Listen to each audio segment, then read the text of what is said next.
Zum zweiten Mal habe ich für dich 5 wunderbare Songlegenden rausgesucht und so bearbeitet, dass du sie auch als Gitarrenanfänger lernen und spielen kannst. Und das ist noch nicht alles. Zu jedem dieser Songs zeige ich noch eine Variation, mit der du sehr nah an die Originalbegleitung herankommst. Yeah. Und falls du dich nicht mehr wirklich zu den Gitarrenanfängern zählst, für dich ist hier mit Sicherheit auch was dabei. Also bleib dran, schau dir mein Video hier ganz in Ruhe an und lerne daraus. Hallo, Stefan Pietrek hier und willkommen im neuen Video. Und jetzt auch gar nicht mehr so viel Gelaber, nur noch dieses hier. Vergiss auf keinen Fall deinen Daumen unter das Video zu setzen. Obwohl, Moment, eine kleine Sache noch. Falls du mit dem, was ich dir hier zeige, noch nicht so wirklich zurechtkommst, für dich und alle anderen absoluten Gitarreneinsteiger, gibt es in ein paar Wochen einen speziellen Gitarrenstarterkurs von mir. Bestehend aus 10 Lektionen, einem E-Book, natürlich die passenden Erklär- und Zeigevideos dazu, wie du es von mir kennst, und dann zusätzlich noch eine Feedback-Option, bei der du mir einfach ein Handyvideo schickst oder sonst irgendein Video schickst, wie du Gitarre spielst. Und ich dir dann sage, was du anders, besser oder überhaupt nicht machen sollst. Ein Feedback ebenso, wie man es von einem Gitarrenlehrer bekommt. Genaueres erfährst du natürlich dann hier auf meinem Kanal. Und jetzt geht's endlich los mit der Songlegende Nummer 1.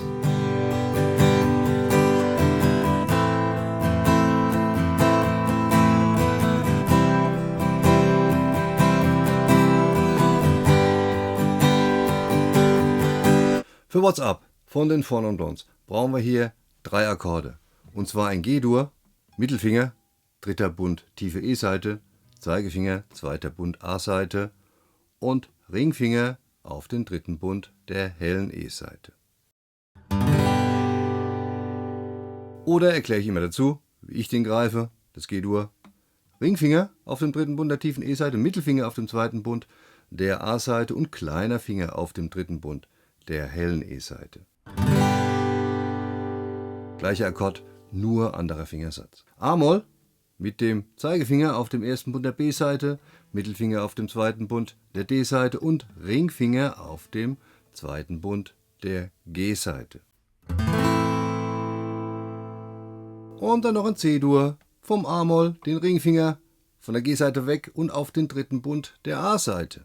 Ja, gegriffen hast du dann 3. Bund A-Seite, 2. Bund D-Seite und 1. Bund B-Seite. Der Begleitanschlag von den Four Non Blondes sind quasi 2 Anschläge in einem oder 2 Begleitrhythmen in einem. Ich habe das auf 2 Takte aufgeteilt, ganz einfach deshalb, weil es dann einfacher zu erklären und auch einfacher zu lesen ist. Also in Achtelrhythmik, im Original ist es 16-Rhythmik, wenn ich es halbiere, habe ich Achtelrhythmik und habe dann statt einem Takt 2 Takte. Alles verstanden? Ich fange mal an. Der erste Anschlag am Beispiel G-Dur.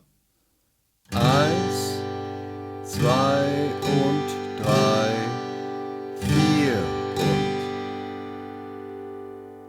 4 und der zweite Anschlag. 1 und 2 und 4 und beide zusammen. 1, 2 und 3, 4 und 1 und 2 und 4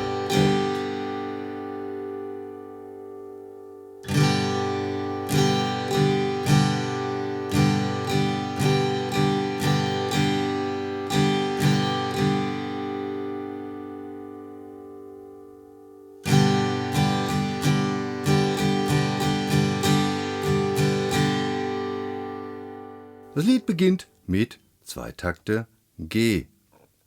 Ja, eigentlich nur ein Takt, du weißt, aber ich habe Achtelrhythmik notiert und keine 16-Rhythmik und dann sind es halt auch 2 Takte. Darum schreibe ich hier auch 2 Takte hin. Klar, ne?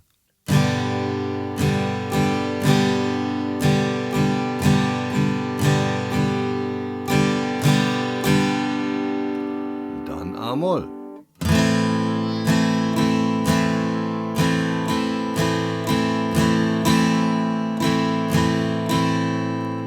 C-Dur.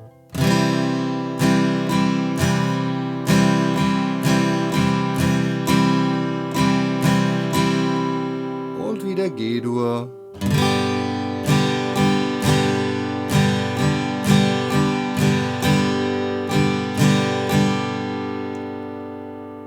Und dann das gleiche wieder von vorne. G-Dur, A-Moll, C-Dur, G-Dur. Einmal im Zusammenhang.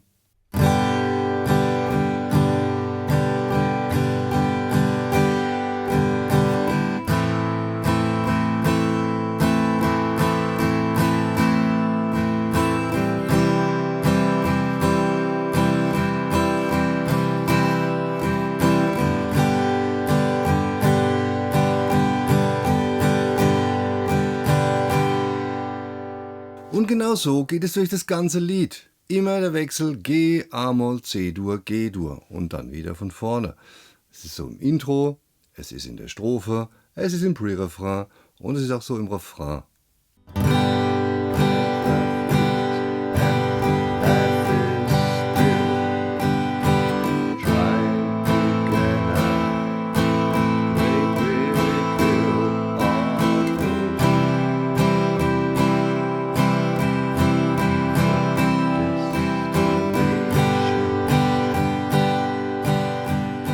Als kleine Variation hier, das klingt dann eher nach dem Original, machst du bei den letzten 3 Schlägen eines jeden Akkordes Folgendes.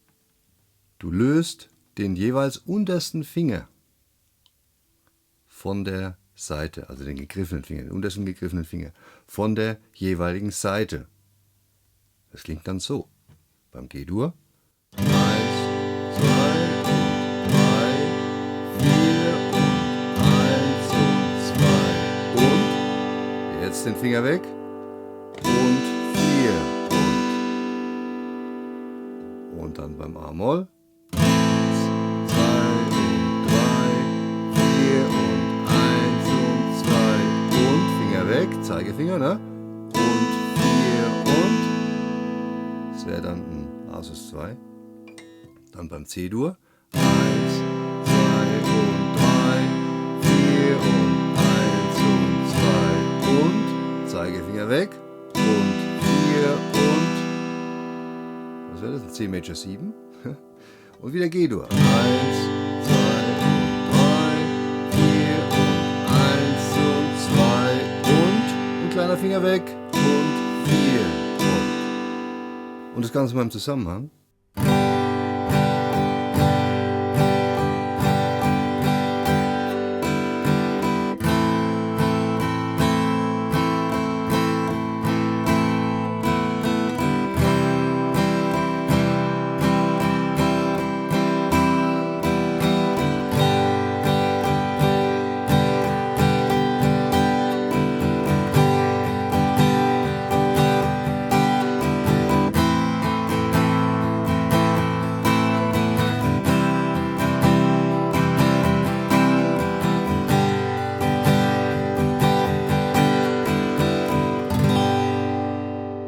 Hast du gemerkt, das ist alles in der Tonart G-Dur.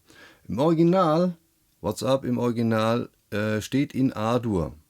Da hätten wir dann aber die Akkorde A, B-Moll, D und dann wieder A.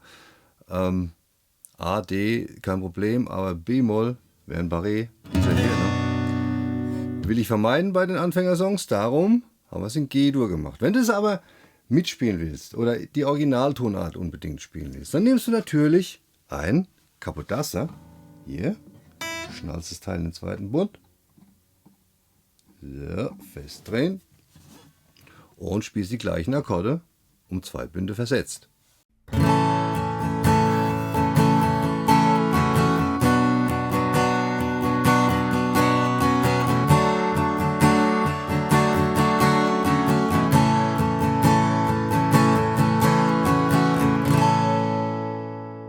Über den Wolken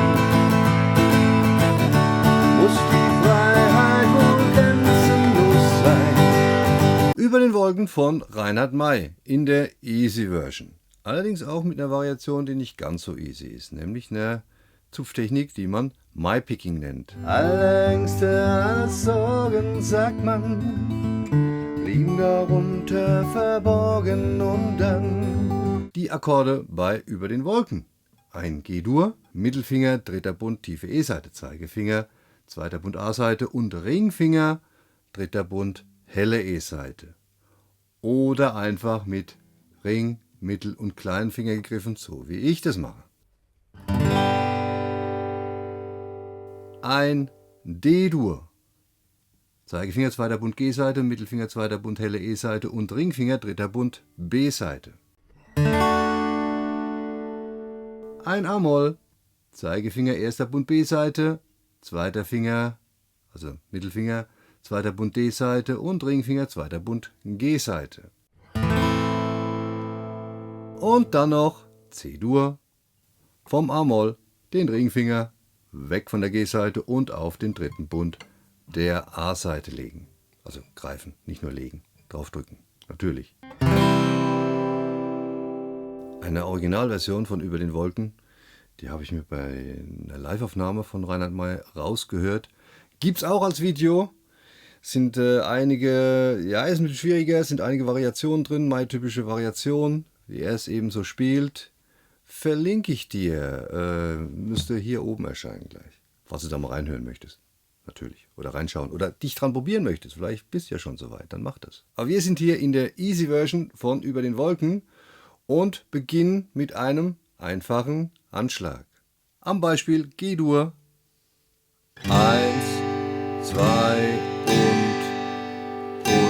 4 und.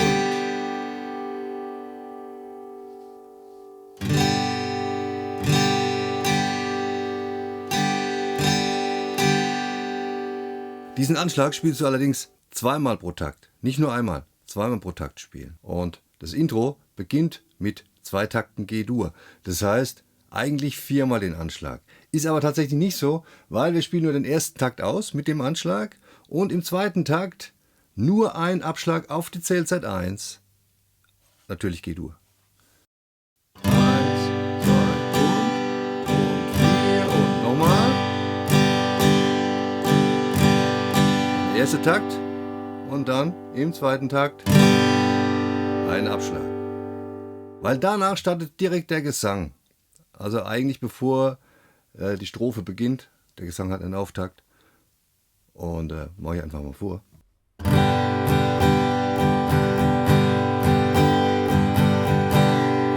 Wind Nordost, Startbahn 03. Dann sind wir in der Strophe mit einem Takt A-Moll.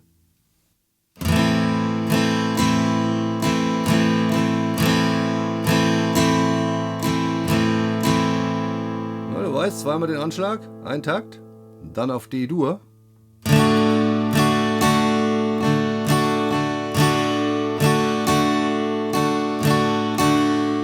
Und dann 2 Takte G-Dur, also 4-mal den Anschlag.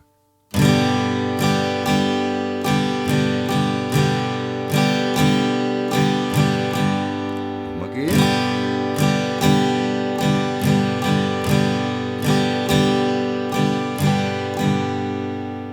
Dann die gleichen 4 Takte nochmal. A-Moll, D, G, G.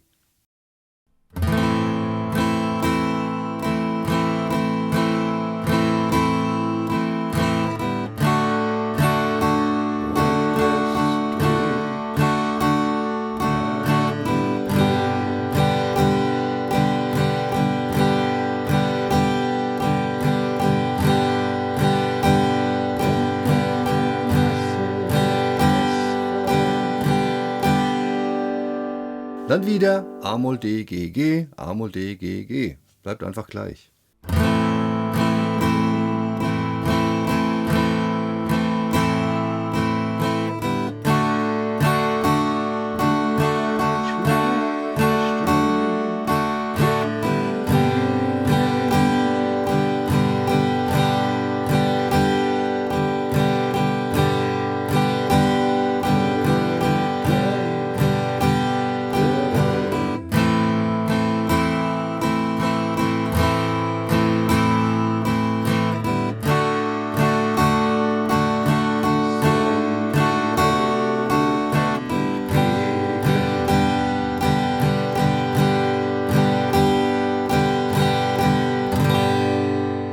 Auch hier den letzten G-Takt einfach nur einen Abschlag machen. Es ist dann quasi der Übergang in den Refrain. Wind Nordost, Startbahn 0.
dann direkt in den Refrain wieder mit A-Moll, D und 2 Takten G.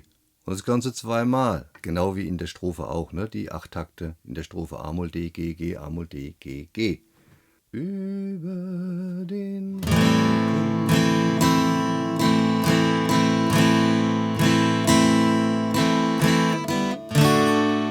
G-Dur und G-Dur.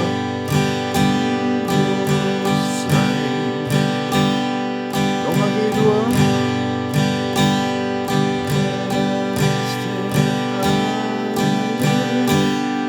Jetzt wieder A-Moll.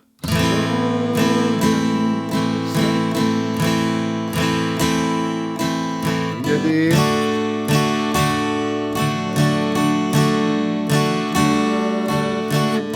Und wieder 2 Takte G-Dur.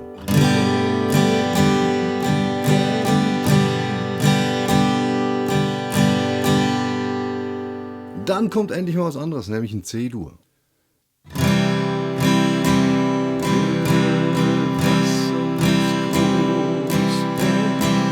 Dann ein G-Dur.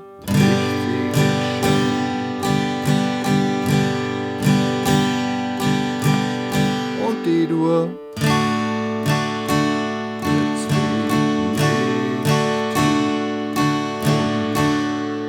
Und wieder G-Dur.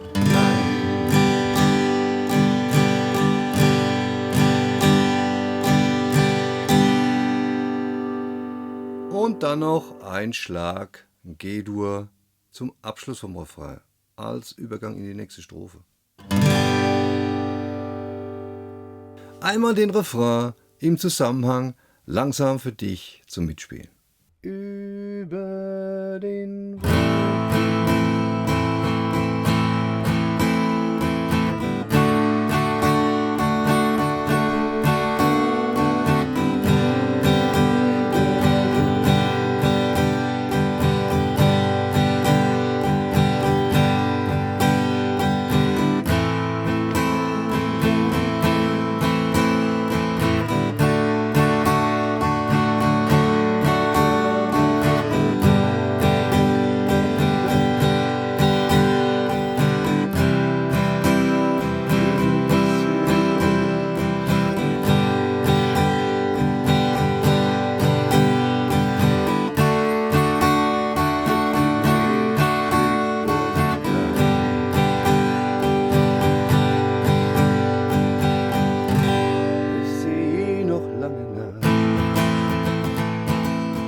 Genauso geht es dann noch weiter in die nächste Strophe, den nächsten Refrain und dann noch eine dritte Strophe und noch einen dritten Refrain.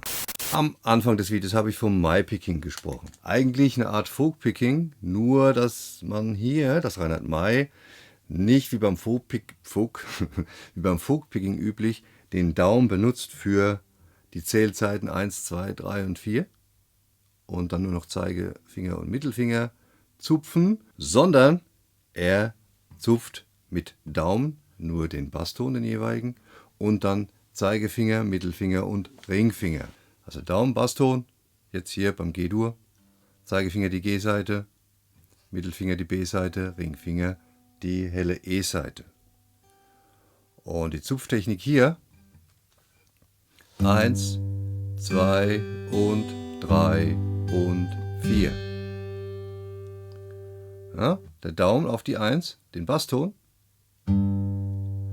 der Zeigefinger auf die 2, die G-Seite, den Mittelfinger auf die 2 und die B-Seite, dann wieder der Daumen auf die 3, den Basston, der Ringfinger auf die 3 und die helle E-Seite und der Zeigefinger auf die Zählzeit 4, wieder die G-Seite.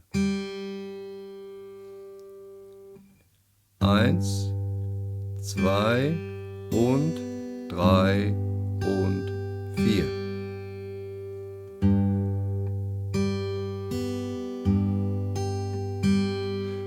Und das Ganze bekommt dann ein ziemliches Tempo.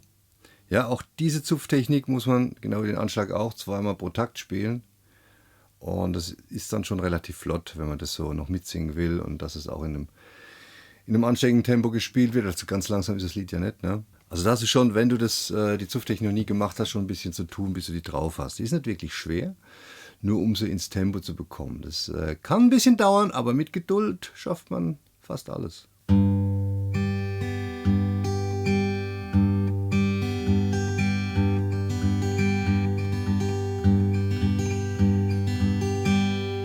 Und genau so gehe ich jetzt einfach nochmal das komplette Lied durch. Das heißt, 2 Takte Intro und dann die Strophe und ein Refrain. Also nur nicht so schnell jetzt. Ja? Soll ja für dich sein, um ein bisschen reinzukommen und da vielleicht auch ein bisschen mitmachen zu können.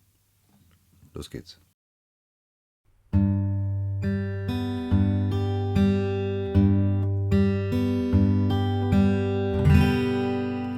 Wind Nordost, Stadtbahn 03.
Zombie von den Cranberries. Zuerst mal die Akkorde.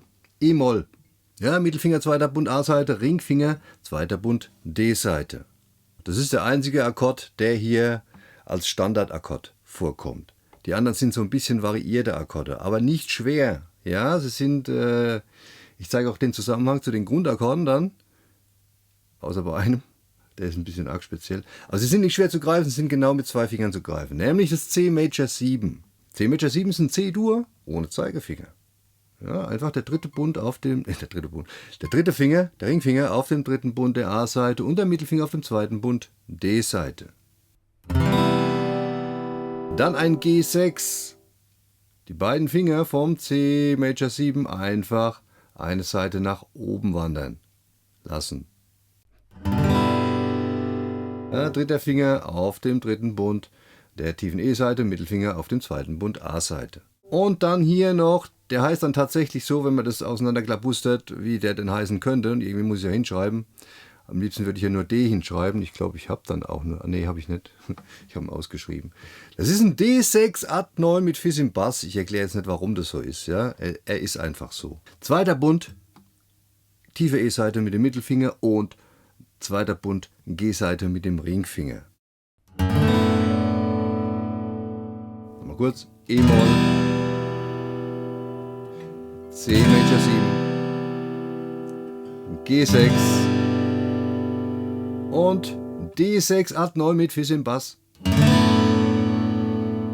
Und die Anschlagtechnik, zuerst natürlich einen leichten Begleitanschlag für dich als Anfänger. Ja, falls du mit dem Originalanschlag jetzt noch ein bisschen überfordert bist, kein Problem, mach erstmal den Easy Begleitanschlag und am Ende zeige ich dann nochmal, wie der Originalanschlag funktioniert. Und zwar der in der Akustikversion von The Cranberries gespielt wird. Genau der gleiche Begleitrhythmus dann. Kannst du dir mal anhören auf YouTube. Gibt es einen Zombie Akustik oder Zombie Unplugged, weiß nicht genau. Und da wirst du das finden. Genauso wird es dann gespielt. Das zeige ich am Ende des Videos. Also erstmal den Easy Begleitanschlag. Auf die Zählzeit 1 ein betonter Abschlag. Auf die Zählzeit 2 ein unbetonter Abschlag. Auf die Zählzeit 3 wieder ein betonter Abschlag. Auf die Zählzeit 4 ein Abschlag. Und auf die Zählzeit 4 und wieder Aufschlag. 1, 2, 3, 4 und.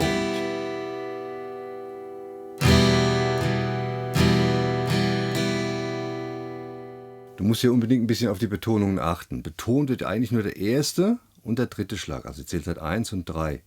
2 ist unbetonter Abschlag, habe ich gesagt. Und 4 und ist auch nicht wirklich betont. Aber hier spielst du die hellen Saiten, aber schlägst nicht voll durch beim Abschlag bei der 4. Weil der Rhythmus ist eigentlich relativ schnell und wenn ich hier zu viel betone, dann klingt es gleich extrem geschrummelt. Statt. Ich hoffe, du hörst den Unterschied.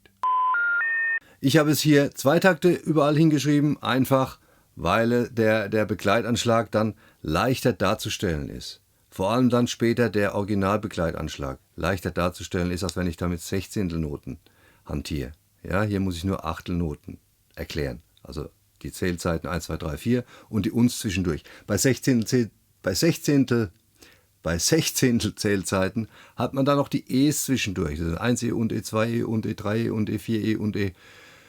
Nervt. Darum jetzt überall 2 Takte. Und zwar Anfang mit E-Moll. 2, 3, 4 und nochmal. 1, 2, 3, 4 und. Dann C Major 7 zweimal.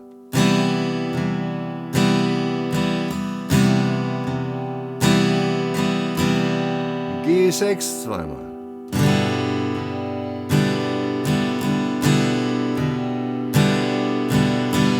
Und das D, 6, 8, 9 mit Fis im Bass, zweimal.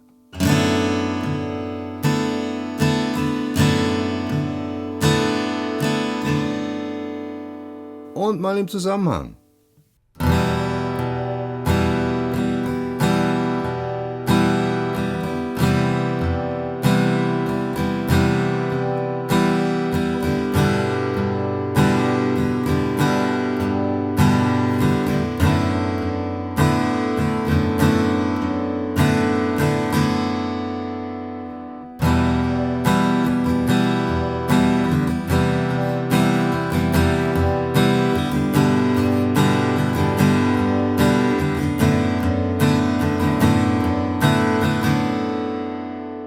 Was ist im Rest? Nichts ist im Rest. Es wird genauso weitergespielt. Ne? Immer E-Moll, C Major 7, G6 und das D. Das ganze Lied hindurch. Da kommt auch nichts anderes drin vor. Also Intro, Strophe, Refrain. Genau so. Halt, nee, natürlich nicht genau so. Ja, das war jetzt der leichte Begleitanschlag. Wir machen noch den Originalbegleitanschlag. Das Gute daran, der fängt genau so an. Das wieder, wie beim leichten Begleitanschlag auch. 1, 2, 3, 4 und. Dann kommt hinterher aber noch ein zweiter Anschlag. Und 2, 3 und 4 und. Ja, auf die 1 und ein Aufschlag und auf die 2 ein unbetonter Abschlag. Und 2. Und dann nochmal 3 und 4. Einmal beide Anschläge zusammen. 1, 2, 3, 4 und 2, 3 und 4 und.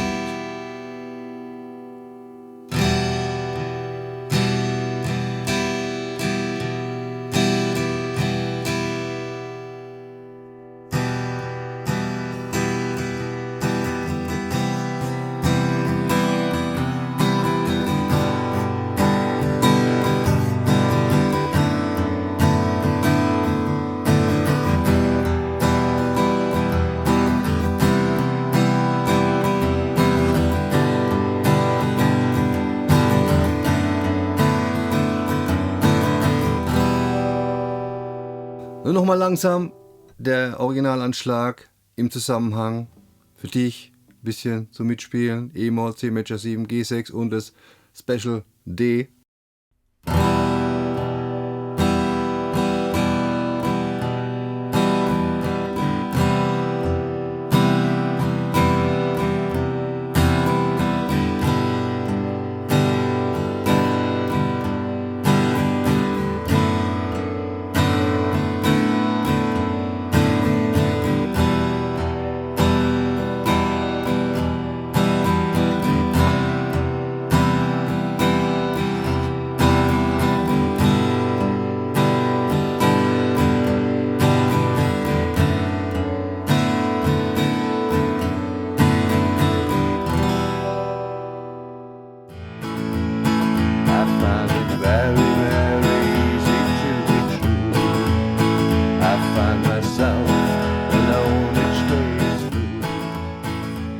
I Walk the Line von Johnny Cash. Hier in einer vereinfachten Version, weil im Original wechselt der, glaube ich, durch 3 Tonarten durch. Also ganz, ganz furchtbare Geschichte.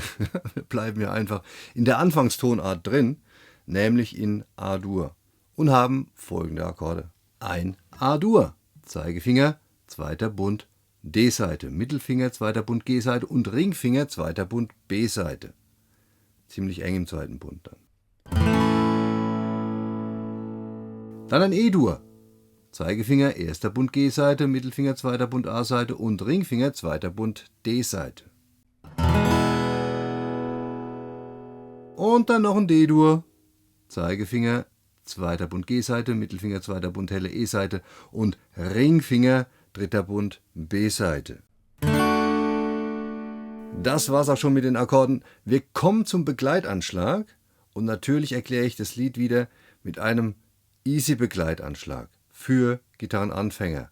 Danach kommt noch der speziellere Anschlag, den ich nehmen würde für das Lied, den wahrscheinlich jeder nehmen würde für das Lied, weil er dann doch nach Johnny Cash klingt. Etwas mehr nach Johnny Cash klingt als das, was ich dir jetzt zeige. Ganz einfach. 1, 2 und 3, 4 und. Hier am Beispiel A-Dur. Auf die 1 ein Abschlag, auf Cäsar 2 Abschlag, dann 2 und Aufschlag und dann wieder bei 3 Abschlag, 3, 4 wieder Abschlag und 4 und wieder ein Aufschlag. 1, 2 und 3, 4 und. Und so spielen wir uns mal durch das Lied, nämlich am Anfang mit 4 Takten A-Dur im Intro. 1, 2 und 3, 4 und. Das war ein Takt, dann der nächste wieder. Und noch einer. Und der letzte Takt im Intro, da fängt dann auch schon der Gesang an.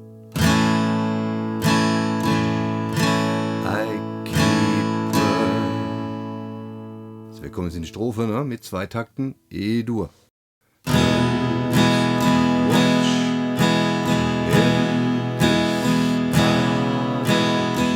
2 Takte A-Dur.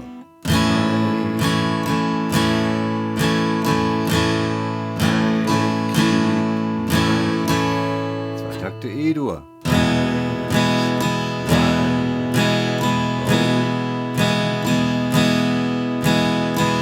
2 Takte A-Dur. 2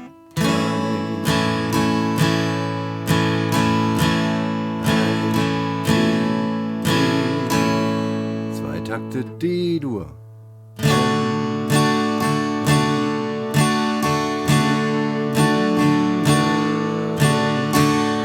Zwei Takte A-Dur.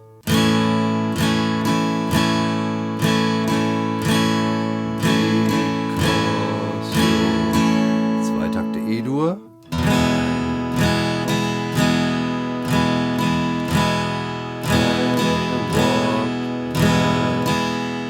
Und zum Abschluss der Strophe zwei Takte A-Dur.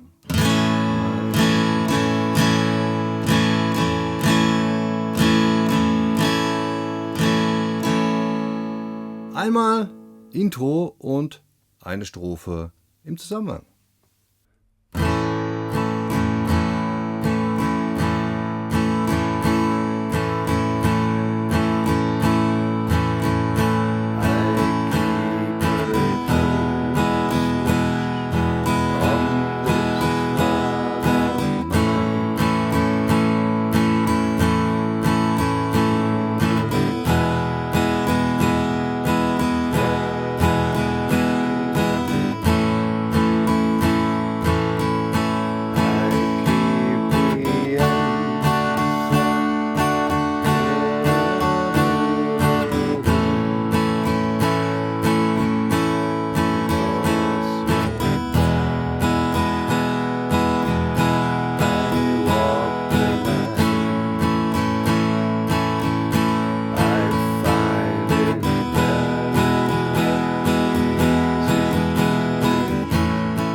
Du merkst schon, solange man langsam spielt, mit diesem Anschlag ist alles in Ordnung. Nur wenn man dann schneller wird, ja, dann wird es ein bisschen anstrengend und ein bisschen schummelig, das Ganze. Und darum hier jetzt mal der ein wenig speziellere Anschlag, der Boom-Chaka-Anschlag von, ja, der typische Begleitrhythmus eben von Johnny Cash. Der Anschlag an sich, der bleibt eigentlich gleich, ne? Du hast immer noch ein 1, 2 und 3, 4 und, wie auch beim Easy-Begleitanschlag. Nur die Betonung ändert sich ein bisschen. Und zwar betonst du nur noch die Zählzeit 2 und die Zählzeit 4. Die 1 ist unbetonter Anschlag. So im Mittelbereich. Kann auch ein bisschen im Bassbereich sein, ist okay. Ja? Nur nicht durchziehen, dann ist er nämlich betont. 1, 2 und 3, 4 und unbetont. Auf die 1, 2 betont und ein Aufschlag. Der ist nicht betont, der Aufschlag. Der ist eigentlich nie betont, der Aufschlag. Ja? Und bei 3, 4 und das gleiche. 3, 4 und 1, 2 und 3, 4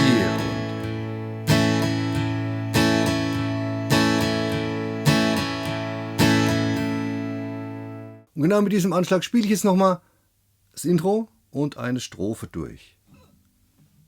Nicht super schnell, aber doch ein bisschen schneller als vorhin.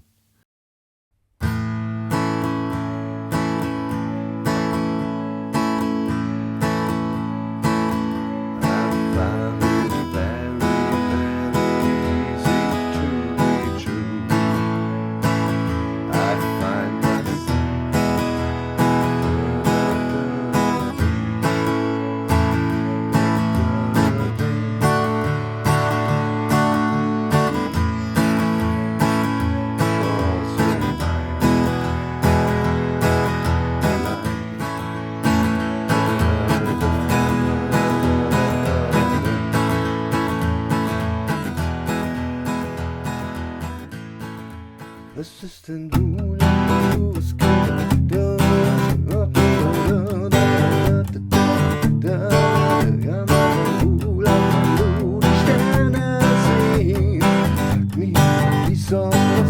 Hula Baloo von Andreas Gabayé. Also das Original ist ein A-Moll. Da haben wir wieder ein F-Dur dabei. Wie gesagt, ne? Ist ein Anfängervideo, hauptsächlich ein Anfängervideo. Dann lasse ich F-Dur weg, weil ist ein Barré. Sowas hier. Kann man natürlich alles lernen, aber das will ich hier halt nicht. Hier möchte ich Lieder ohne Barrés zeigen. Und ich selbst spiele es auch nicht in A-Moll, weil es ist mir zum Singen zu hoch insgesamt. Dann die hohen Stellen sind einfach zu hoch. Darum spiele ich es in E-Moll Macht dann aber einen Capodaster an den zweiten Bund. Weil E-Moll wäre mir dann wieder so, ja, nicht zu tief, aber es klingt dann nicht so, weil es ein bisschen zu tief ist einfach, ja. Und darum spiele ich das in E-Moll und Capo zweiter Bund. Ja, Capodaster, falls du noch nicht weißt, ich habe es in irgendeinem Lied, ist es schon mal drin. Ich glaube, bei WhatsApp haben wir es schon mal drin. Capodaster in zweiten Bund und schon klingt es ein bisschen höher hier. Zeigen tue ich das jetzt aber ohne Capodaster. Das kannst du ja dann selbst entscheiden, ob du das dann im ersten, zweiten, dritten, vierten, von mir auch fünften Bund machst, weil wenn du es im fünften Bund machst, ne, dann hast du wieder die Originaltonart A-Moll. Weiß nicht, das klingt vielleicht ein bisschen hell dann, das Ganze, ich weiß gar nicht.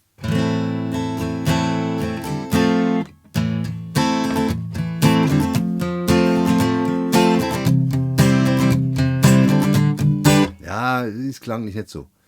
Fünfter Bund, dann will ich es doch lieber in A-Moll spielen, wenn ich es hier oben spielen wollte. Nee, wir spielen es in E-Moll und ne, du weißt, im Bedarfsfall einfach mal ein Capo ausprobieren. Erstmal die Akkorde. E-Moll, zweiter Finger, Mittelfinger auf den zweiten Bund der A-Seite, Ringfinger auf den zweiten Bund der D-Seite.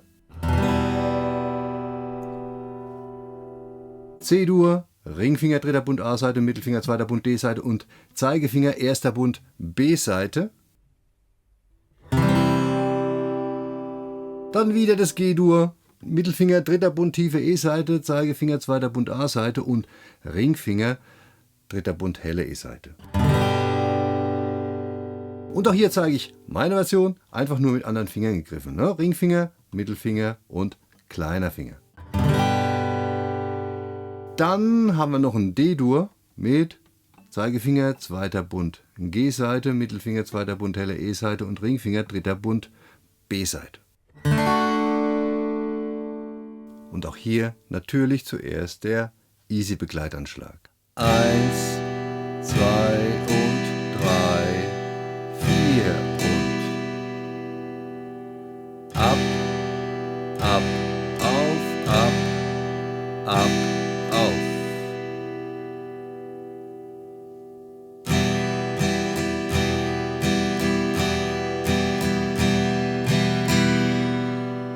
Und das Lied beginnt mit E-Moll.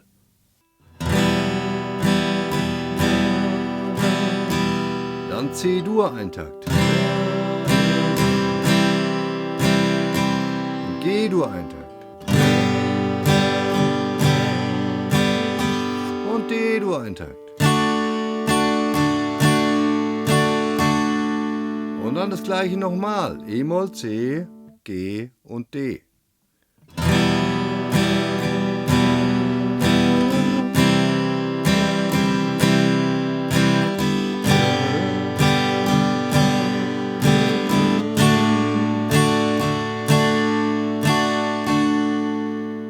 Und danach geht es in die Strophe, auch mit E-Moll, C, G und D. Ganz einfach deshalb, weil es durch das ganze Lied gespielt wird. Ein Takt E-Moll, ein Takt C, ein Takt G, ein Takt D, da ändert sich nichts. Bevor wir aber jetzt die Strophe machen, könnte man das Intro vielleicht auch so spielen, dass man nur einen Abschlag macht. Ja, mit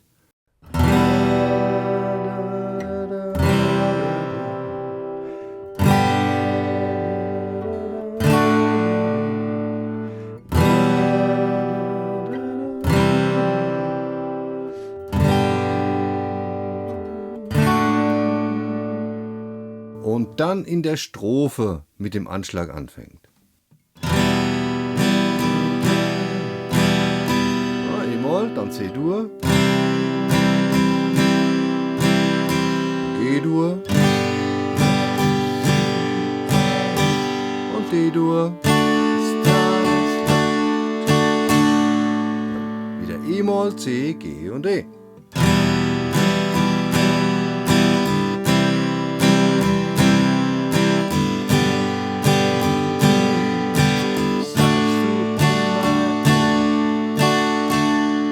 Hier noch ein Takt D-Dur hinterher, aber auch nur einen Schlag machen. Dann geht's weiter. Ne, du weißt E-Moll, C, G, D, ändert sich nichts. Was ist denn?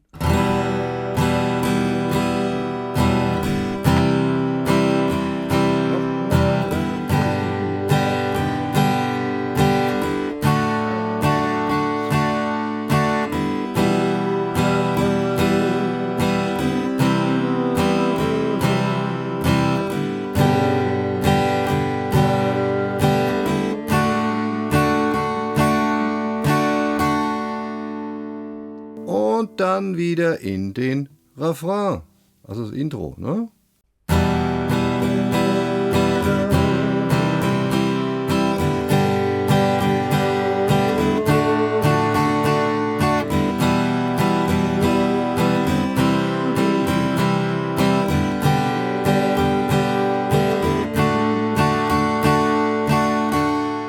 Und so spielst du es einfach durch das komplette Lied. Was wir jetzt noch wollen, ist natürlich der bisschen flottere Anschlag dazu. Der geht folgendermaßen. Auch hier am Beispiel E-Moll 1 und 2 und E3 und 4 und die ersten beiden Schläge sind abgedämpfte Schläge bei 1 und bei 1 und. Dazu legst du deinen Handballen auf den Steg und schlägst 2, höchstens 3 Saiten an. Dazu, ja. Der dritte Schlag auf die Zählzeit 2 ist ein betonter Abschlag. Und dann auf und auf E, das ist eine 16. Zählzeit hier, ab, auf. 1 und 2 und E. Und das gleiche wiederholt sich dann im Takt mit 3 und 4 und E. 3 und 4 und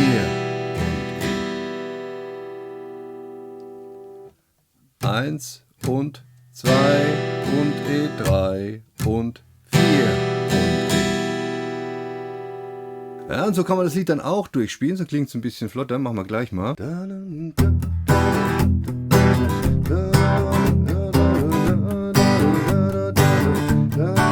Hula Paloo nochmal mit diesem Anschlag. Intro, aber weiterhin nur Abschläge.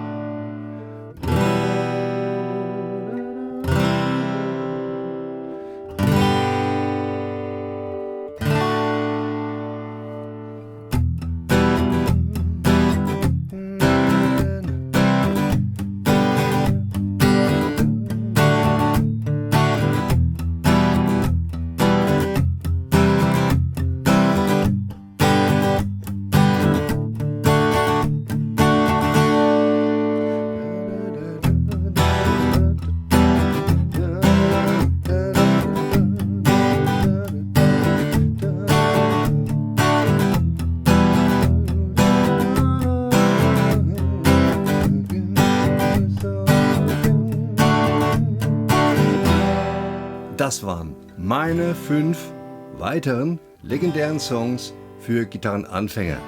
Also nicht nur für Gitarrenanfänger, hast du ja gemerkt. Ich hoffe, mein Video hat dir gefallen. Dann gib mir deinen Daumen, schreib was Nettes in die Kommentare und abonniere meinen Kanal, falls noch nicht geschehen. Ciao und bis zum nächsten Video.